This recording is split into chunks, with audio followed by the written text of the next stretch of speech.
Senhor Deus, Pai Santo, obrigado, Senhor, por Tua graça e misericórdia, Senhor. Nos ajuda, Pai, nesse momento, a meditarmos, Pai, na Tua grandeza, meditarmos em quem Tu és. Nos ajuda, Senhor Deus, que a nossa igreja, Pai, tenha um avivamento em seu coração, Senhor. Não importa, Pai, se o líder, se o pastor se esforçar, fizer todo o trabalho, isso não é a Tua vontade, Senhor. Tua vontade é que o povo de Deus tenha um avivamento. Então aviva o coração da Batista da Graça, Pai. Aviva o coração da igreja para que ela se interesse por doutrina, que os jovens se interessem por estudar, Pai.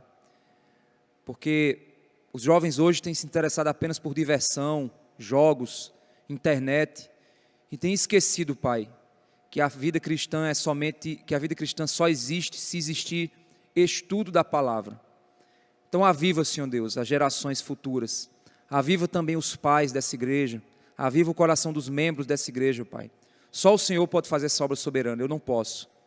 Eu posso estudar, posso me preparar, posso me desgastar, mas se o Senhor não fizer algo, Pai, todo esse trabalho, Senhor Deus, não vai avançar. É isso que te pedimos, Pai, em nome de Jesus. Amém. Bem, hoje a gente vai falar nós falamos sobre o Deus triuno, e hoje a gente vai falar sobre um Deus infinitamente perfeito e criador. Bem, irmãos, os atributos de Deus são perfeições que constituem qualidades intrínsecas do ser divino. O que é isso? Os atributos não são coisas que Deus assume.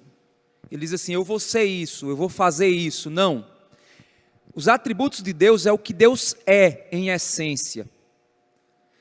Os atributos de Deus, eles são qualidades, características infinitas no ser de Deus, que é impossível para nós quantificar e delimitar. Deus, ele é infinito. Por isso a gente precisa definir bastante o que é infinitude de Deus.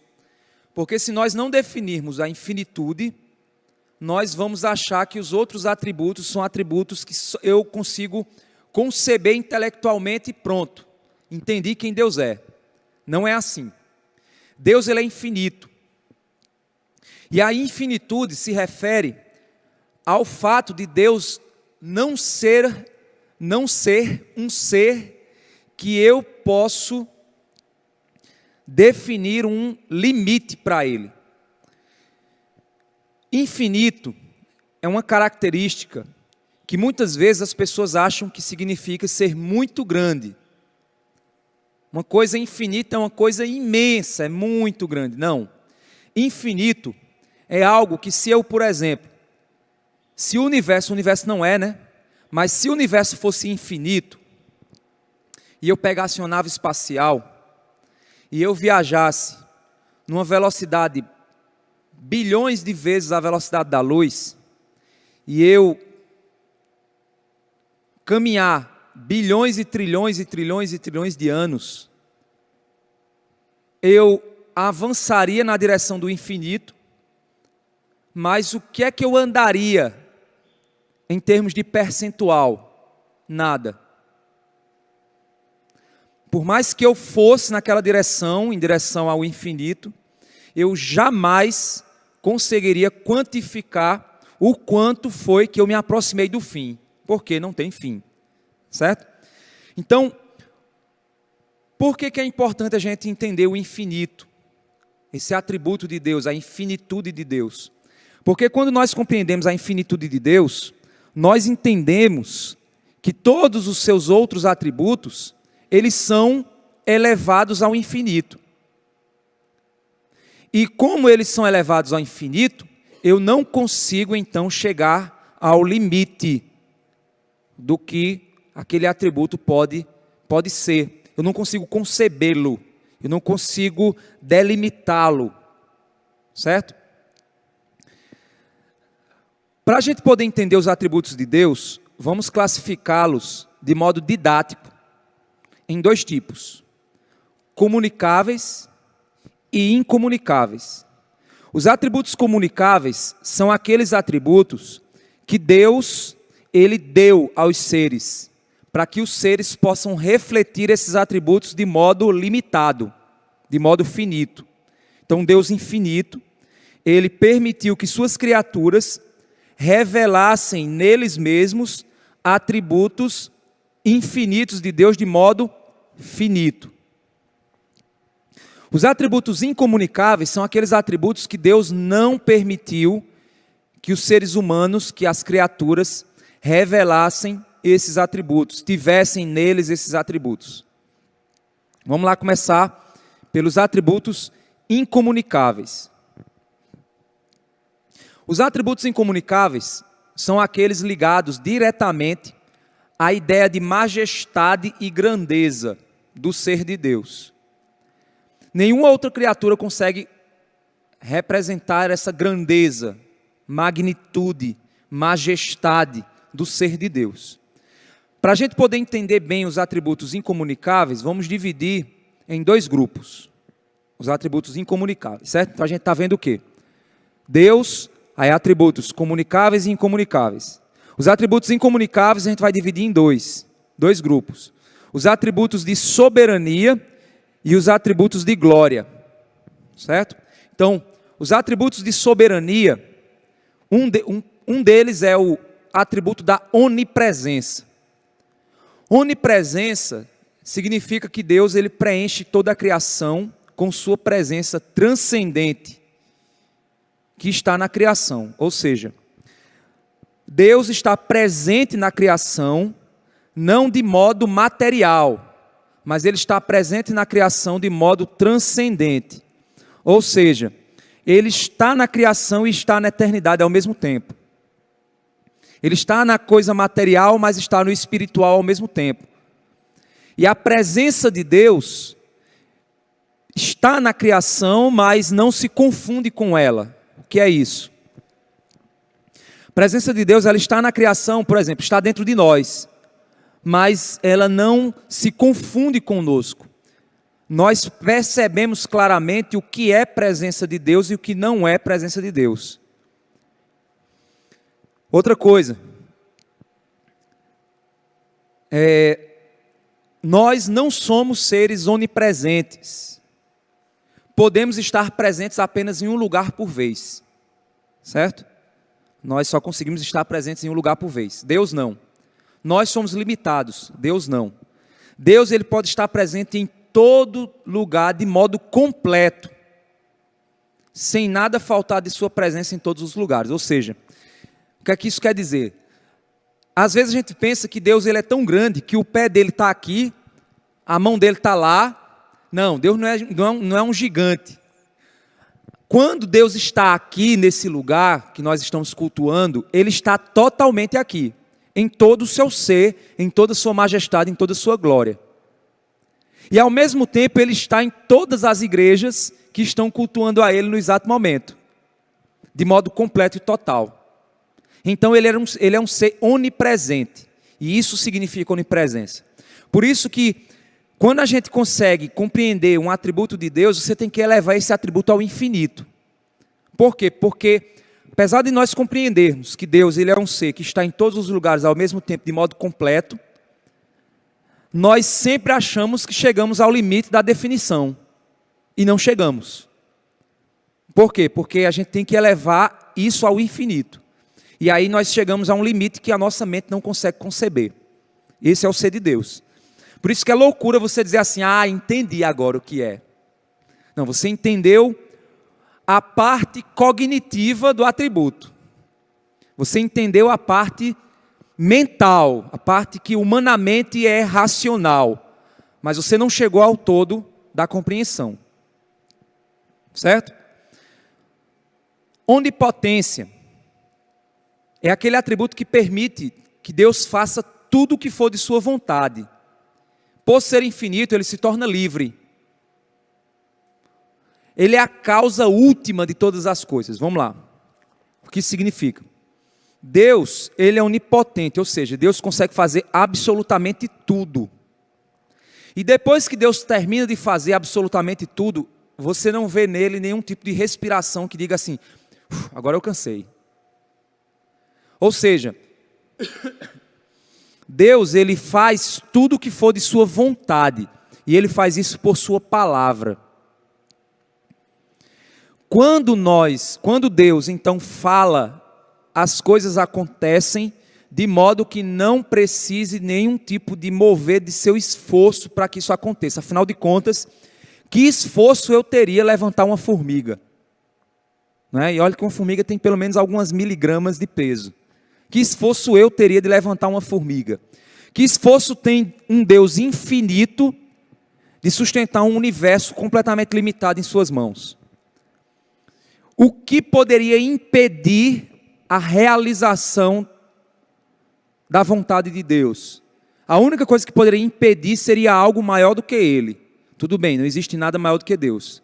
Mas digamos que uma coisa com muita força, né? Quem sabe poderia até cansar Deus. Não cansa. Porque qualquer coisa, mesmo que todo o universo, todas as criaturas, anjos e demônios, todos os seres celestiais, seres humanos, reunissem, né? Acho que quem assiste Dragon Ball é alguém que dama, né? Que é aquele... Pronto, se reunisse toda a energia do universo e pudesse lançar ela para impedir a ação de Deus, Deus rapidamente conseguiria, somente na sua palavra, só por falar, Ele conseguiria acabar com tudo aquilo que se levantasse contra Ele, sem Ele fazer esforço nenhum. Por isso que quando a gente pensa na onipotência, a gente precisa entender que, por exemplo, nós somos limitados a condições físicas e biológicas. Nós estamos submetidos a limites da nossa mente, do nosso conhecimento. Estamos submetidos a limites físicos. Não conseguimos levantar tudo, não conseguimos fazer tudo, não conseguimos pensar tudo. Deus, Ele não precisa, Ele não está limitado a nada. Por isso que a onipotência de Deus é um atributo de sua soberania, pois quando eu acho que eu estou orando a Deus e eu preciso clamar para que Ele possa fazer alguma coisa, eu estou orando com um pensamento equivocado, porque para Deus não existe impossível. Mesmo que Deus faça a coisa mais fantástica, grandiosa, impressionante e impossível, depois disso Ele continua com toda a potência para fazer infinitamente vezes mais, porque Ele é um ser infinito, certo? Um outro atributo, onisciência. Onisciência é a capacidade que Deus tem de saber tudo, sobre tudo, em todo o tempo. Deus sabe tudo do passado, presente e futuro. Ele sabe desde as coisas mais complexas e importantes do universo até as mais simples e insignificantes. Quando você olha para a luz e vê aquela poeirinha na luz ali, né? Não sei se vocês já viram uma casa escura, aí você vê aquele facho de luz, aí você vê umas poeirinhas, né? Naquele facho de luz.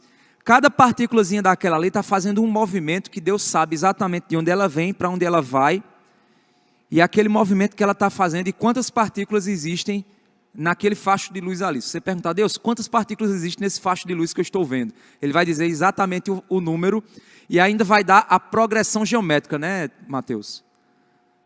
Ainda vai dar a progressão de como aquele movimento, como aquelas partículas ali estão se movimentando naquele exato momento.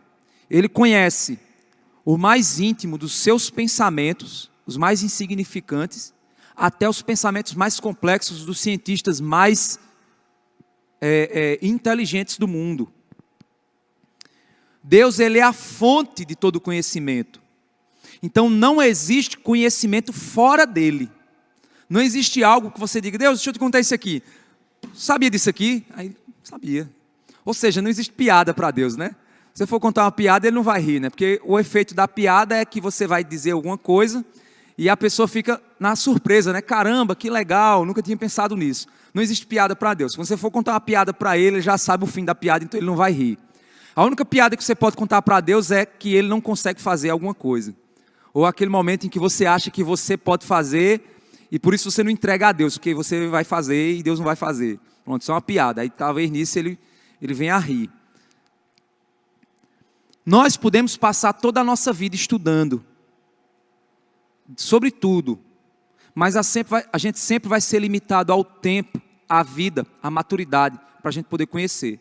Mas Deus sabe tudo sobre tudo o tempo todo, inclusive o que ainda nem aconteceu, Ele já sabe. Então, gente, o saber de Deus não se restringe a conhecimento intelectual. O saber de Deus está direcionado à capacidade de compreensão de toda a existência do universo.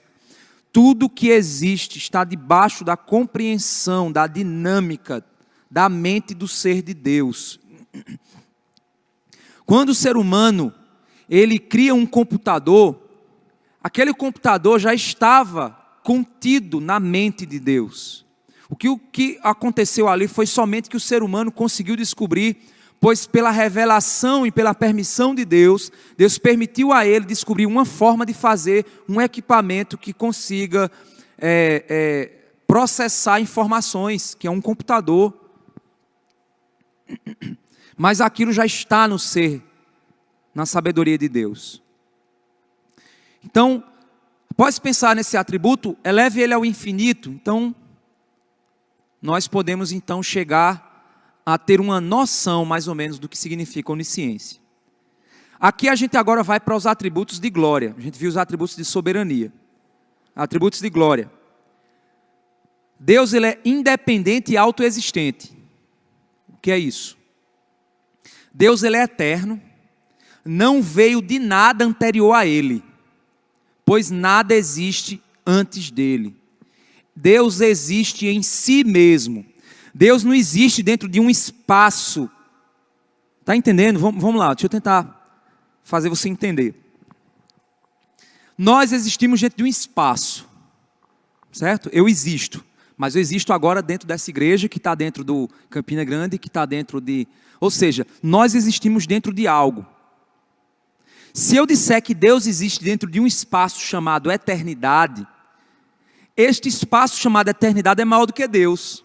Para que possa conter Deus dentro, eu tenho que dizer que esse espaço chamado eternidade é um espaço maior do que o Deus infinito, e não existe isso.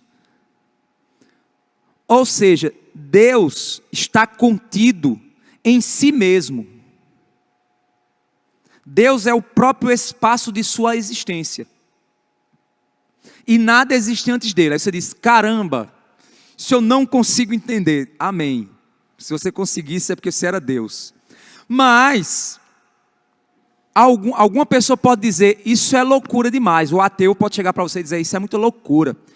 Diz, beleza, cara. Aí ele diz, não, nós viemos de uma explosão. Não existia nada, e aí nós existimos. Explodimos, buf, e aí passamos a existir. Ok, e antes do nada? Não, antes do nada não tinha nada. Certo, mas quem criou o nada? Não, o nada, ou seja, a própria concepção de que Deus é um ser autoexistente é a mesma concepção que o ateu tem do vazio. Do vazio antes do Big Bang, é a mesma concepção. Se você chegar para ele e perguntar o que tinha antes do vazio, ele não vai dizer para você, ele diz o que tinha era o vazio. Da mesma forma, o que tinha antes de Deus, você vai dizer Deus. Só que a diferença é que o vazio, para ele, não tem inteligência. O nosso, entre aspas, vazio, Deus tem inteligência. É um ser criador.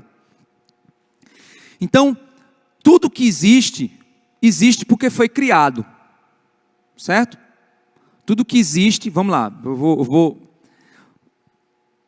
vai guardando bem essa compreensão aí. Tudo que existe, existe porque foi criado. O computador existe porque o homem criou o computador. Eu existo porque Deus me criou. E Deus existe porque alguém criou Deus. Se você disser que alguém criou Deus, quem criou esse alguém que criou Deus? Aí você vai dizer, foi alguém que criou Deus, que criou Deus. Então o que é que existe antes desse alguém que criou? Você está vendo que você entra no loop infinito? Então, a única forma lógica de você resolver esse problema é você parar no fato de que existe algo que nunca foi criado. E esse algo que nunca foi criado no cristianismo, na fé judaico-cristã, chama-se Deus. Eu sou. Ou seja, Deus ele não foi, Deus ele é. Deus não está sendo, ele é. Deus ele, quando a gente diz que algo existe, existe porque foi criado. Deus ele é a própria existência de si mesmo. Ele é o próprio ser autoexistente. Nada existe antes dele. Então ele é independente e autoexistente. Se nós acharmos que o nosso Deus foi criado, a gente vai entrar numa crise. Porque a gente vai ter que encontrar então quem criou. E aí a gente nunca vai chegar no fim desse dilema. Isso é um dilema filosófico. E é um dilema infinito.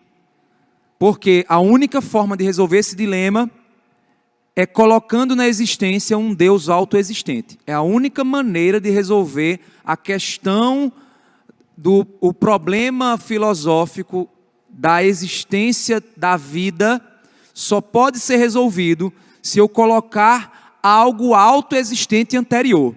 Se o ateu disser que isso é viagem na maionese, você vai dizer, e para você, o que criou todas as coisas? Ele vai dizer, foi o vazio.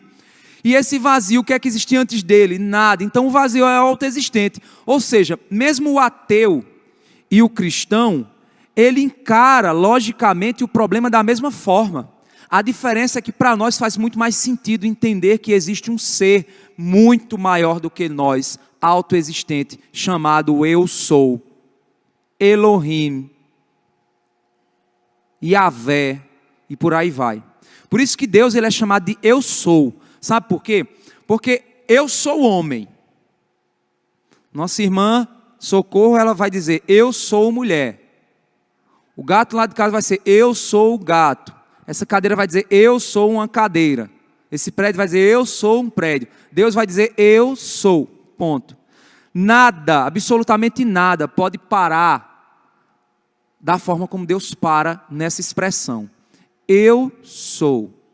E ele ainda diz, eu sou o que sou. Eu sou o que sou. E não há outro além de mim.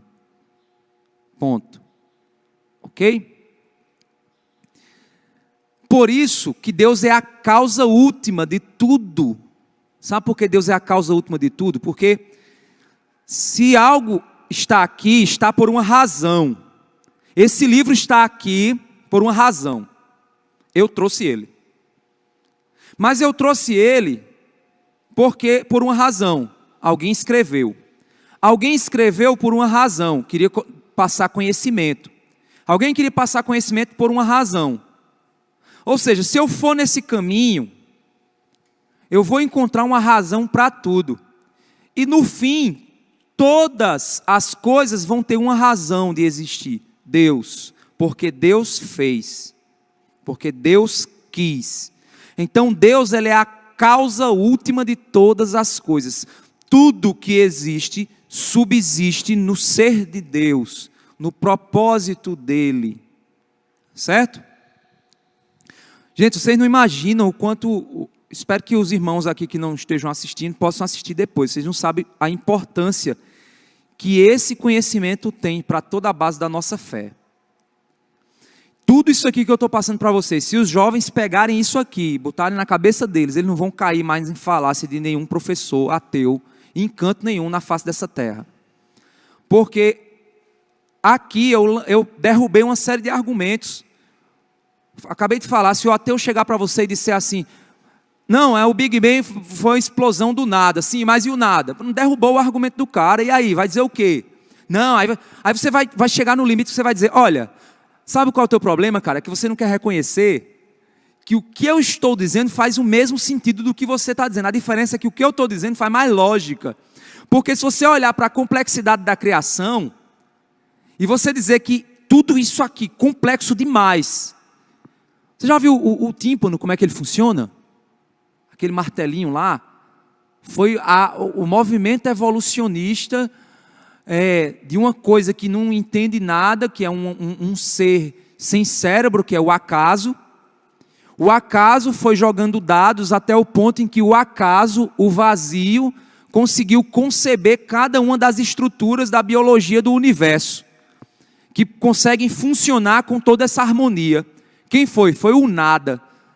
Com que inteligência? Com nenhuma. Foi jogando dados até dar certo. Isso é loucura, gente. Isso é loucura. Não tem como você conceber esse tipo de coisa. Por isso que a gente entende que Deus é a causa última. Se você quer saber quem você é, meu amigo, você vai ter que ir para Deus para saber. Olha, eu consigo explicar qualquer coisa que tiver aqui. Qualquer coisa. Eu consigo explicar. Cadeira, por que elas estão aqui? Eu consigo explicar. Sabe por quê? Porque você vai perguntar ao Criador. O que é isso aqui? É uma cadeira. Para que serve? A gente vai saber, você vai perguntar para quem criou a primeira cadeira, para quem conhece de cadeira, para quem usa a cadeira. Você vai saber, isso é uma cadeira, serve para quê? Para sentar, para botar bolsa como aquela minha está ali.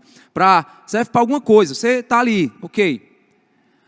A grande questão é que quando nós chegamos, nós explicamos o porquê de tudo que o ser humano cria.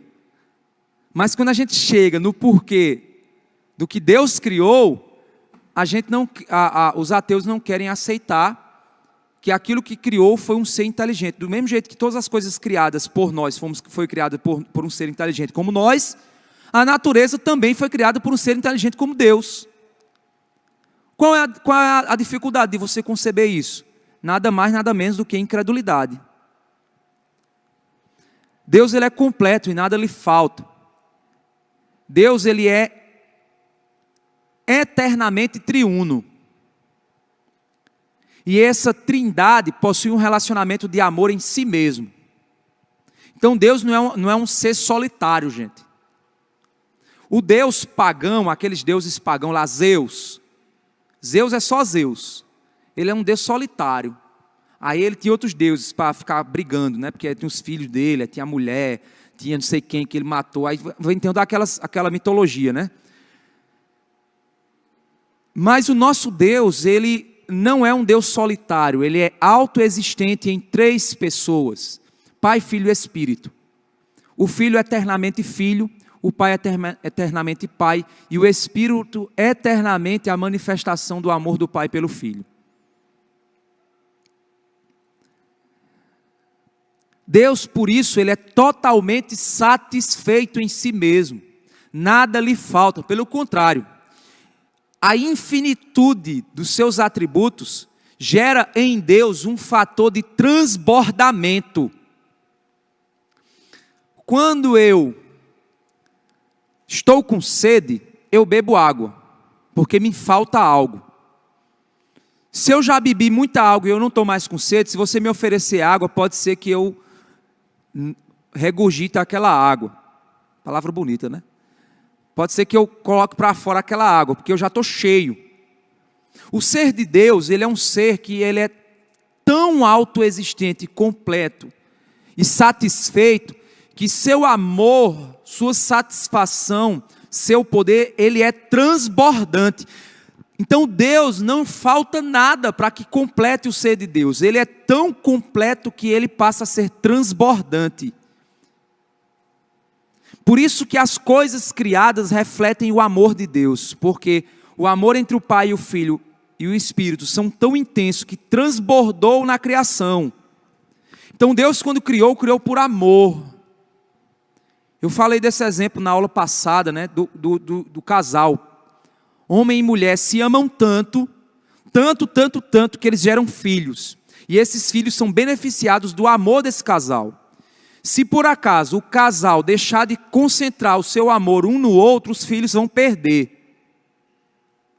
Porque os filhos são beneficiados do amor entre o pai e mãe. Na hora que a mãe põe o filho no centro, na hora que o pai põe o filho no centro, eles perdem a capacidade de transbordar e de beneficiar os seus filhos. É o mesmo movimento que ocorre na Trindade. Nós somos beneficiados do amor do Pai pelo Filho. O amor entre eles esborra, transborda, e isso nos atinge. Nos atingiu em seu filho, na morte do seu filho. Deus, ele é imutável. Deus não muda. Deus não está sendo aperfeiçoado. Deus está aprendendo. Ele está olhando, dizendo assim: agora eu já sei como é que eu vou fazer com essa criação. Não, agora deu errado, agora eu vou tentar outra alternativa. Deus não está sendo aperfeiçoado. Deus não está melhorando. Deus, ele já é infinitamente perfeito em si mesmo. Deus é o que é. Ele não está se tornando, pois ele é o eu sou. Se você pôr depois do eu sou perfeito, está certo. Eu sou infinito, está certo. Eu sou grandioso, está certo. Então tudo que você colocar depois do eu sou, está certo. Deus é o que é e sempre será. Ele não muda. Por isso, todos os seus atributos continuam intactos. Seu conhecimento jamais se altera.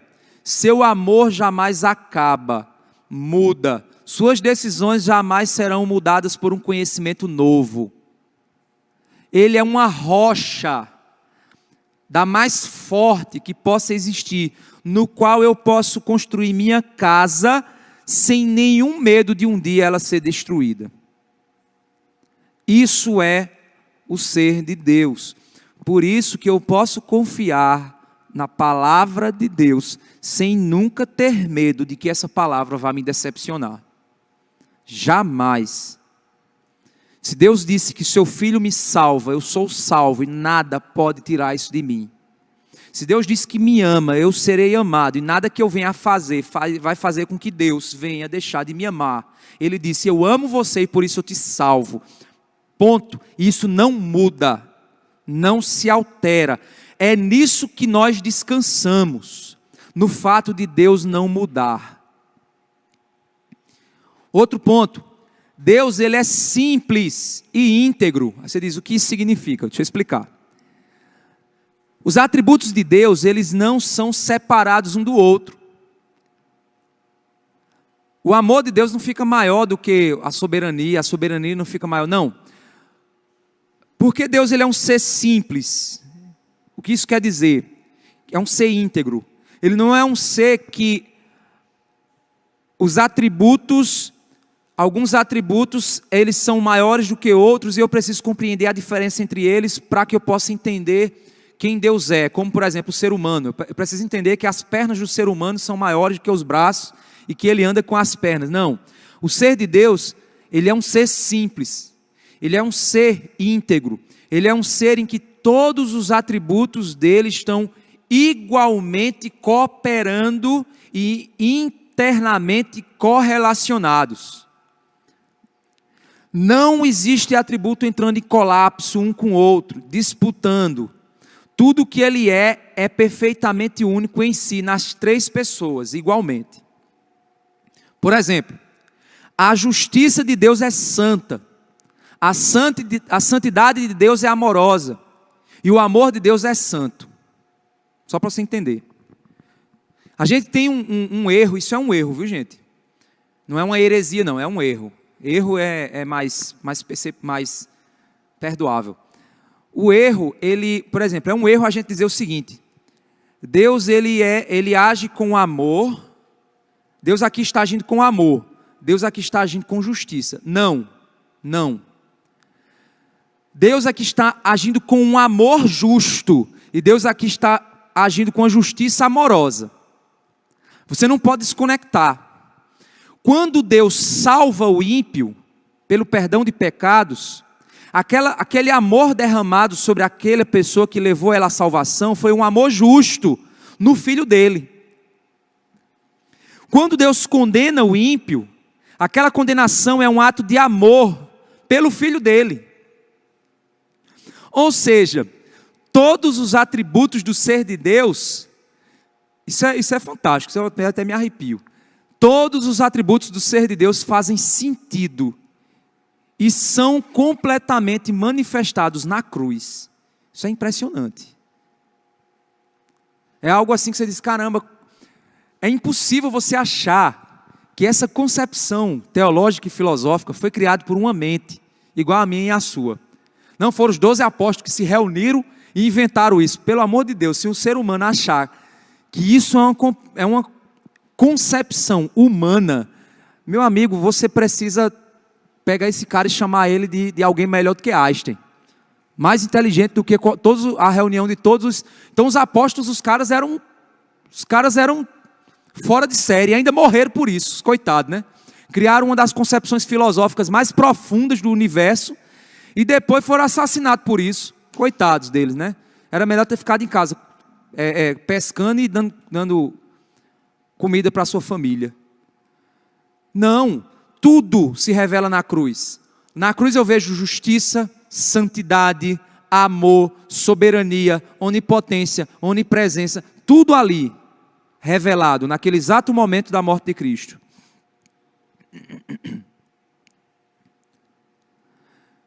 A eternidade de Deus garante que Ele está acima do tempo. E a onipotência garante que Ele controla o tempo. Certo? Se você disser assim, é possível viajar no tempo? Eu digo a você que sim, porque Deus faz isso. A viagem no tempo já acontece há muitos anos. Já acontece desde a criação. A viagem no tempo acontece no ser de Deus. Então a viagem do tempo é possível para Deus. Ele está acima do tempo. E a onipotência dele garante que ele controle o tempo. A onisciência dele faz com que ele saiba tudo o que acontece dentro desse tempo que ele controla. E a onipresença garante que ele esteja em qualquer lugar do espaço e do tempo. E tudo isso ele faz de um modo amoroso, justo, escutando as orações de todos aqueles que estão falando com ele ao mesmo tempo, em todas as eras, a cada lugar desse mundo. E ele realiza por sua onipotência, onisciência e onipresença, de modo justo e amoroso, as ações necessárias para que ele julgue o pecado, demonstre sua santidade, salve almas e faça tudo o que é necessário. E no fim que ele faz tudo isso, ele ainda não está cansado. E eu estou. Atributos comunicáveis. A gente falou aqui os atributos incomunicáveis, né? Agora a gente vai para os atributos comunicáveis. São aqueles atributos que Deus compartilhou com a criação. A gente vê essas coisas na criação. A gente olha e fala, mas rapaz, olha só que legal isso aqui. Olha a manifestação disso. É como se as coisas criadas fossem um quadro em que o pintor revela o seu traço. Por exemplo, se você for olhar um desenho, você percebe que um determinado desenho animado ele foi feito lá por... Você vê que o traço lá do Popeye é diferente do traço lá do Dragon Ball. Ou seja, o traço diferencia. Você percebe que tem o traço do autor ali. Se for olhar para o quadro de Van Gogh, você vê que Van Gogh pintou de um jeito. Se for para a Mona Lisa, você vai ver que ela foi pintada de outro. Ou seja, esses atributos, eles revelam traços do pintor no quadro, formas dos personagens, acordes que Deus permitiu que a criação emitisse. Esses acordes que a criação consegue emitir. A gente pode dividir ele também em dois grupos. O primeiro é atributos da graça. Por exemplo, amor. Deus, ele é a fonte do amor. E o seu amor é infinito. E por isso se torna modelo e fonte do amor para a sua criação experimentar. Então, se a criação quiser amar, ela só pode amar se Deus for a fonte desse amor. Porque Deus, ele nos deu esse atributo de amar, essa capacidade de amar, mas só podemos amar nele. Esse amor sempre existiu entre Pai, Filho e Espírito, e ele é ensinado e é dado como capacidade para nós experimentarmos o mesmo amor que a Trindade tem e experimentarmos com o nosso próximo e com Deus. Ele deu essa capacidade. O amor se manifesta em misericórdia, graça. Nós também podemos realizar e contemplar na natureza por meio da graça comum de Deus. Por exemplo, quando Deus manda chuva sobre justos e injustos, é um ato de sua graça. Aqueles injustos não merecem, mas Deus sustenta, dá saúde, derrama misericórdia, dá tempo para a humanidade arrepender-se de seus pecados. E isso você diz, ele está dando tempo porque ele está esperando acontecer. Não, ele já sabe o que vai acontecer. Ele está dando tempo não é para testar, ele está dando tempo para manifestar sua misericórdia. Para que ninguém venha acusar e dizer assim, olha, ele condenou todo mundo de uma hora para outra. Ele disse, não condenei todo mundo, eu já sabia que vocês não iam ser salvos. Mas eu mesmo assim, para manifestar o meu atributo da misericórdia, nesse quadro que eu estou pintando, chamado História da Redenção, eu esperei para que vocês pudessem contemplar a própria maldade, a minha misericórdia e o meu amor. Outro atributo, santidade. Os atributos que estão relacionados à santidade de Deus. Deus é perfeitamente santo. E por estar separado de todas as coisas criadas, se manifestando em majestade e glória, Deus está numa dimensão inalcançável por qualquer coisa existente. Isso é santidade. Santidade é o fato de Deus estar numa posição e num lugar do qual nada consegue alcançá-lo ou tocá-lo de modo completo, pois ele é santo. Outro aspecto de sua santidade é que ele está completamente afastado de qualquer coisa pecaminosa. É por isso que ele revela para nós a sua vontade boa, perfeita e agradável. Qualquer tentativa de existir fora da vontade boa, perfeita e agradável de Deus é pecado. Ou seja, tentar sentar nessa cadeira com ela deitada é errado, porque essa não é a vontade boa, perfeita e agradável do Criador da cadeira. O Criador da cadeira criou a cadeira para que você aproveitasse ela de maneira plena, sentando nela do jeito certo. E se você tentar outra coisa, ela vai quebrar, ela vai te machucar, você vai cair no chão, você vai se machucar. Mas o que é o pecado? É o ser humano acreditar que ele consegue ser feliz fora da vontade boa, perfeita e agradável de Deus, sem causar danos ao universo. Tentar existir fora do bom propósito do ser de Deus é tentar cortar a comunhão com Ele, porque Deus Ele não vai ver você tentando uma vida longe dEle e achando que você está longe, porque você ainda está com Ele. O que é que o Salmo, ele nos diz? Se eu fizer a minha cama no mais profundo abismo, Deus está lá também.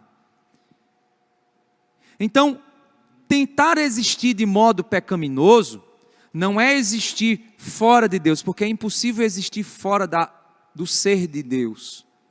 Mas é existir de uma maneira que está reprovando a própria existência. Imagina eu estar em cima de uma árvore, do galho dessa árvore, tem um abismo lá embaixo, e eu estou em cima do galho dessa árvore pulando, e dizendo, árvore pilantra, árvore nojenta, você é uma árvore velha, eu vou lhe quebrar todinha, eu não gosto de você, eu não gosto de você, e a árvore lá suportando, porque se a árvore simplesmente disser, beleza, você cai no abismo. É isso que a humanidade está fazendo. Ela está pisando no ser de Deus, se alimentando da comida que Deus manda, as chuvas que Deus manda, sua misericórdia, sua bondade, o seu Filho, a mensagem do Evangelho sendo pregada, e a humanidade pisando no ser de Deus, e o abismo lá embaixo dela, e ela dizendo assim, ei, seu pilantra, a gente vai tomar o trono de você, seu miserável, a gente vai. No fim, eles vão conseguir o quê? Nada, absolutamente nada. Deus nos chama e capacita para sermos santos. Ou seja, separados de tudo que ele reprova em sua lei moral, separados para viver para ele e por ele, provando o muito bom proveniente da bondade de Deus. A bondade de Deus está ligada ao seu amor. O seu amor está ligado à sua retidão, que é andar conforme a sua justiça. Então o amor de Deus é revelado para nós, dizendo para nós: sente na cadeira do jeito certo, senão você vai se machucar.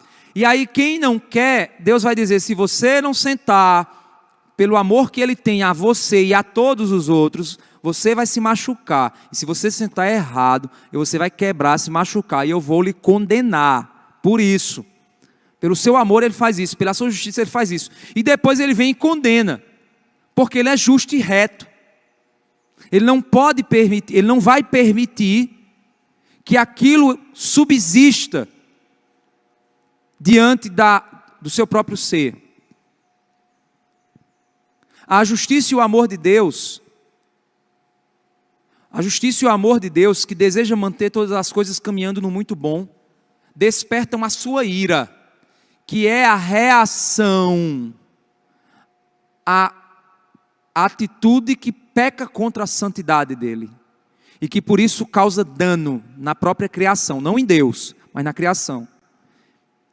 E por seu amor, a sua ira se manifesta por amor àquilo que é santo, correto e bom e perfeito, e que traz o bem, por amor a tudo isso, e aos seres que caminham nessa direção, Ele então manifesta a sua ira e a sua justiça. Gente, não existe tensão entre santidade e amor. E aí eu vou falar de maneira bem lenta isso, né? A santidade de Deus exige justiça.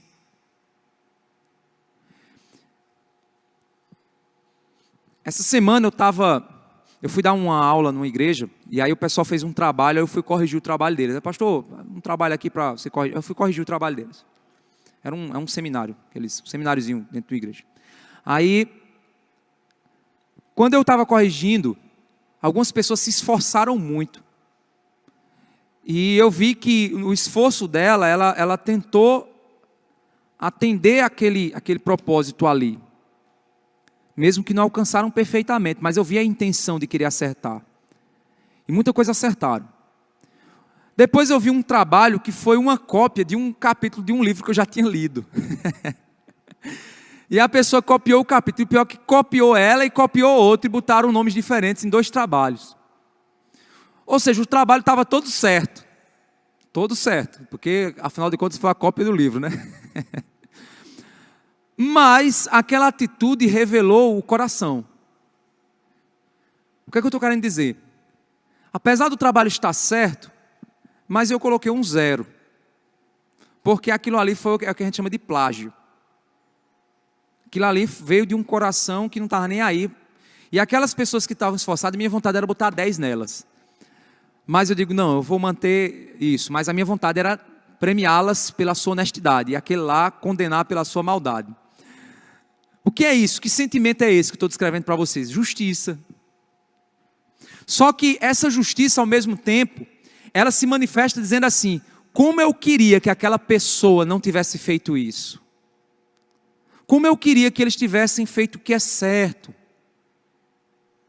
Só que se eu não tivesse colocado 0, o restante da turma ia dizer assim: espera aí, cara, esse professor aí, ele viu os caras fazendo coisa errada, a gente fez o que queria fazer, fazendo coisa errada, ele foi e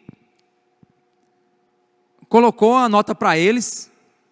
Então na próxima a gente vai fazer do mesmo jeito, que aí a gente tira 10. Ou seja, o problema não seria eu ferir minha imagem, mas seria ensinar para os demais que o caminho do erro é o melhor caminho. E aí tem que ser a minha preocupação. A preocupação de Deus não é que você vai desafiar Ele e dizer: você está sendo injusto, porque eu me esforcei. Então não, Deus não está nem preocupado com isso não, que Ele nunca vai ser injusto. Mas a grande questão é que quando Deus nos repreende, Ele nos repreende para ensinar para os demais que não é aquele o caminho que você deve seguir.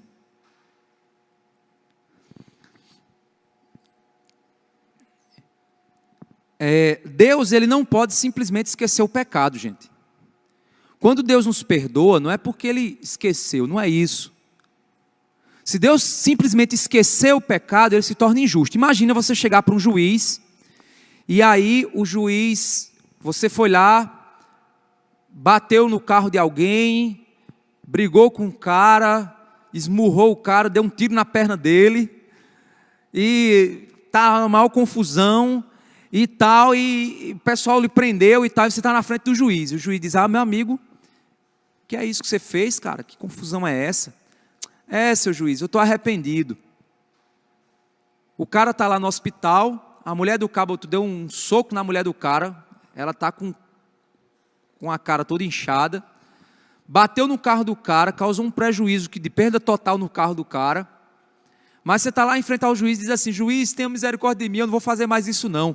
Imagina se o juiz fizer assim, beleza, está certo, eu sou um juiz bom, misericordioso, e eu vou te perdoar, rasga o processo, pode ir para casa, meu querido amigo, você está perdoado. O que é que o povo naquele local vai dizer? Juiz pilantra, safado, você está com esquema aí, você é lá do STF, você está soltando bandido, o que é que o pessoal vai fazer? Vai achar ele injusto. Deus não fez isso, gente. Sabe o que foi que o juiz fez? Olha, quanto é que é o prejuízo? 2.300.000, eita caramba, que prejuízo. Faz o seguinte, eu vou assumir todo o prejuízo que esse rapaz aqui cometeu. Eu vou assumir, eu vou carregar sobre mim toda a dor, todo o prejuízo, tudo que ele fez, eu vou trazer para mim e eu vou assumir esse prejuízo. Mas você, seu camarada, vou ficar de olho em você, viu? Não faça mais não, porque agora você é propriedade minha, viu? Te perdoei, você vai viver bem, eu vou te dar tudo que você precisa, mas sabe de uma coisa, se eu te pegar fazendo essa coisa de novo, aí eu te pego para limão, viu? Aí agora é responsabilidade minha, viu? Você agora é responsabilidade minha. Foi isso que Deus fez. Por isso que Ele enviou o Cristo para o mundo. Ele lançou sua ira sobre si mesmo, sobre o fato de ser Deus, sobre seu Filho. E aqui a gente finaliza então o entendimento desses atributos. Diante disso, a gente sabe que Deus, Ele é o Criador de todas as coisas. Então esse Deus infinito, perfeito, onisciente, onipresente, onipotente, amoroso, misericordioso, santo, bom, que fez a criação de maneira que refletisse alguns atributos dele e sustenta a criação com seus atributos, esse ser maior do que nós nos criou. A gente sabe disso claramente porque as Escrituras afirmam que Deus criou todas as coisas conforme a sua vontade. Deus criou a partir da eternidade, que é essa autoexistência de Deus, essa eternidade. Deus criou o universo material daquilo que é imaterial. A criação é uma obra do Deus Trino, por isso reflete os atributos dele. Não sendo Deus fruto da criação. Isso é loucura, você dizer que o Deus que nós cremos é fruto da mente humana. Os deuses mitológicos são, porque se você analisar esses deuses mitológicos, eles são parecidos com seres humanos, a diferença é que eles são superpoderosos. Zeus é um homem velho, cheio de poder para jogar raio nos outros. Se olhar qualquer deus criado, esses deuses das religiões, são frutos da mente humana, são limitados. O Alá é quem? Alá está lá num lugar com um chicote para matar o povo, para jogar fogo e mandando o povo guerrear por uma guerra santa. É só isso que ele é. O nosso Deus não, ele é uma ideia complexa. O nosso Deus, ele é uma ideia complexa que não pode ser simplesmente uma ideia fruto da mente humana. Ele está além da mente humana. Tudo foi criado pelo Pai, por intermédio do Filho, no amor do Espírito. A criação é fruto da livre vontade de Deus. A criação não é algo para preencher o ser de Deus. Pelo contrário, a criação precisa de Deus para ser preenchida, para ser dado a ela sentido e significado. O que é que a cultura hoje, a sociedade hoje está provando, meus irmãos? Está provando os efeitos de você desconectar Deus, tirar Deus do jogo. Tirou Deus do jogo, agora você não sabe mais nem se você é homem ou é mulher. O ser humano perdeu até a capacidade de compreender quem ele é. Isso tudo é reflexo da ausência de Deus nessa cultura. Suicídio, ansiedade, depressão, toda essa mazela que existe no mundo hoje é resultado da sociedade tirar Deus, que dá significado e sustenta as coisas. Mas mesmo assim Deus não deixou de sustentar. O fato é que lá em Romanos 1 diz que Deus os entregou. O que é que Deus está fazendo? Não é que ele deixou a falar assim, agora eu cruzei os braços. Não, ele está dizendo o seguinte, é isso que vocês querem? Pois é isso que vocês vão ter. Vocês vão ter o que vocês querem. Toma. E lentamente Deus está entregando, e a gente está provando os efeitos. Quando a criação realiza o propósito para o qual foi criada, a criação está glorificando a Deus, pois ela revela no seu funcionamento, o funcionamento da maquininha da criação, revela que essa maquininha foi feita por alguém sábio, grande, perfeito e bom. Toda a criação é beneficiada pela provisão de Deus. Toda a criação tem prazer quando vive dentro da vontade dEle. A criação, ela é um evento histórico, isso é importante, viu, gente? É bom que fique registrado aqui no vídeo, porque esse fato hoje está sendo questionado. Existem movimentos evangélicos que estão questionando isso.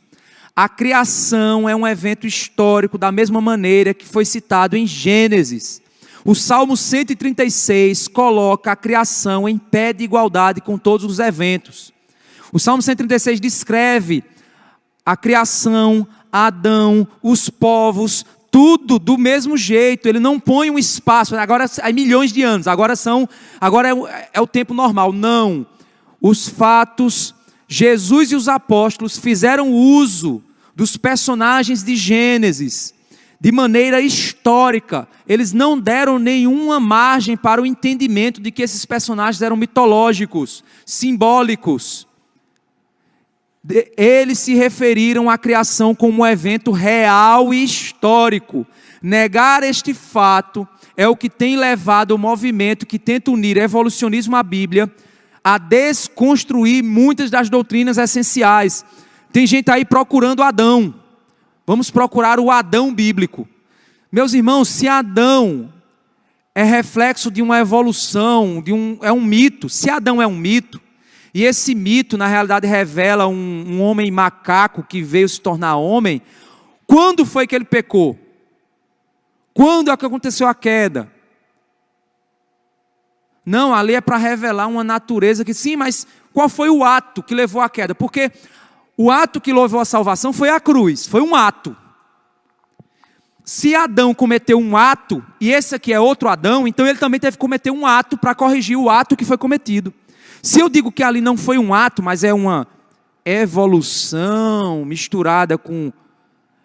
Eu desconstruo, gente, uma pancada de doutrinas bíblicas. É muito perigoso isso.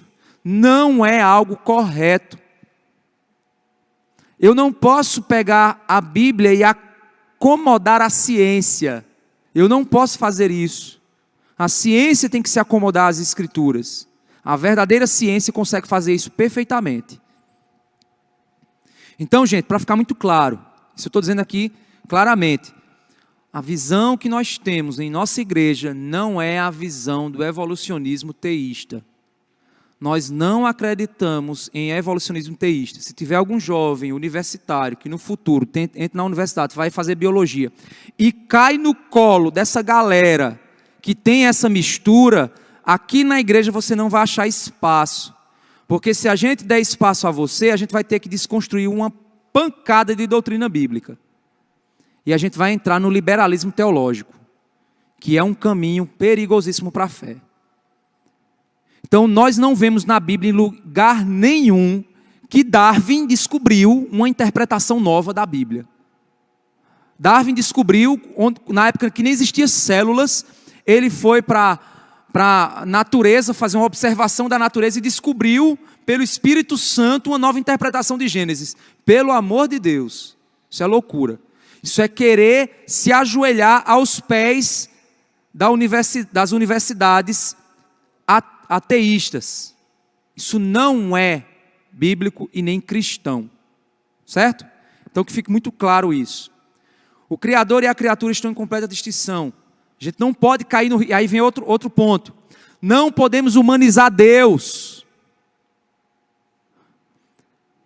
Quanto mais amoroso eu for, como ser humano, quanto mais amor eu puder manifestar, nunca será semelhante ao amor de Deus, pois é infinito. Por isso eu não posso pegar uma manifestação emocionalista, romantizada, de uma falibilidade humana, e dizer que Deus é assim. Não, pelo contrário, o caminho é o inverso. Eu tenho que evidenciar um amor igual ao de Deus, e não Deus evidenciar um amor igual ao amor humanizado, romantizado. Quando aqueles caras do evangelho do coach dizem que Deus está buscando você, Ele está querendo, Ele está te amando, Ele está querendo te abraçar, Ele está querendo te beijar, Ele está querendo te... Isso é uma humanização do ser de Deus. Não significa dizer que Cristo não abraçou, não beijou, não se emocionou. Ele sim fez tudo isso. O Pai também sabe o que é isso. Mas eu não posso... Eu estava uma vez viajando, aí eu gosto de viajar e colocar e-book para ficar ouvindo, né? Eu estava ouvindo um e-book que um filósofo estava falando o seguinte, ele estava dizendo que hoje nós estamos vivendo a época do emocionalismo. O que é a época do emocionalismo? Uma coisa é emoção, uma coisa é se emocionar, outra coisa é emocionalismo. O que é emocionalismo? Emocionalismo é a emoção da emoção. Por exemplo, Gugu, De Volta para a Minha Terra. Aí pega aquele povo que estava lá em São Paulo, tudo sofrido, e traz de volta para o Nordeste. Aí o povo lá se emociona. Eu vou voltar para minha casa, para minha família. Aí você, não sei o quê. É emocionante? E é claro, meu amigo. O cara sofrendo, passando fome lá. Volta para a terra dele. E ainda ganha aquele caminhão de prêmio lá que eles davam, né? Imagina. Caramba, é emocionante. Eu choro, eu grito, eu falo, ai, que legal, que legal. Pronto, é emoção, é emoção.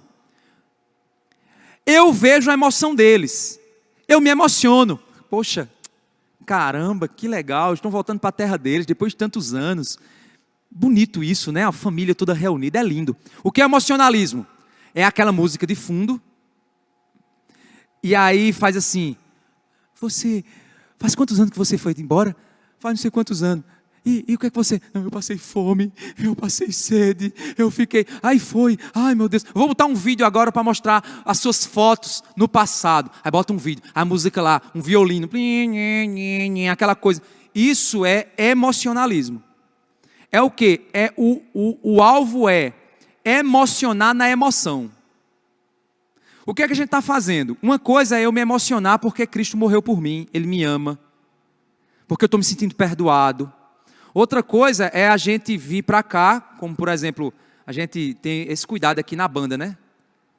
A gente tem esse cuidado aqui. Que inclusive eu estou até conversando com o Mateus para a gente trabalhar mais a ministração, né? Ele tem feito esse trabalho também. A ministração aqui na igreja. Mas a gente tem que ir até o limite que não é do emocionalismo. O que é o emocionalismo? É Mateus ficar dizendo aqui... É isso aí, meu irmão, se ajoelha, Jesus, ele está sentindo isso, ele não está sentindo isso. vai agora, é isso mesmo, aí se ajoelha, vai, levanta a tua mão, vai. Não, meu amigo, levanta sua mão se você quiser, baixa sua mão se você quiser, se ajoelhe, chore, faça o que for da emoção que está saindo de você. Mas eu não estou aqui para manipular a tua emoção, não estou aqui para fazer emocionalismo. É a mesma coisa na pregação, o cara fica lá no banquinho lá dizendo, porque você... Eu estou fazendo emocionalismo. Isso é o quê? É humanização do ser de Deus.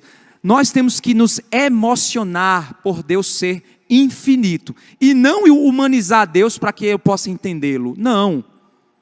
Deus, ele se fez carne, se esvaziou de sua glória eterna para morrer numa cruz. Ele não foi um homem comum, ele foi um Deus homem. Totalmente homem, totalmente Deus. Isso é o que é mais maravilhoso. Eu quero finalizar aqui. Para quem tem celular, todo mundo tem, né? Tem uma série chamada The Chosen. The Chosen. Vai lá no aplicativo Play Store da Google. Aí escreve The Chosen. Não sei se o pessoal pode escrever aí. THECHOSEN.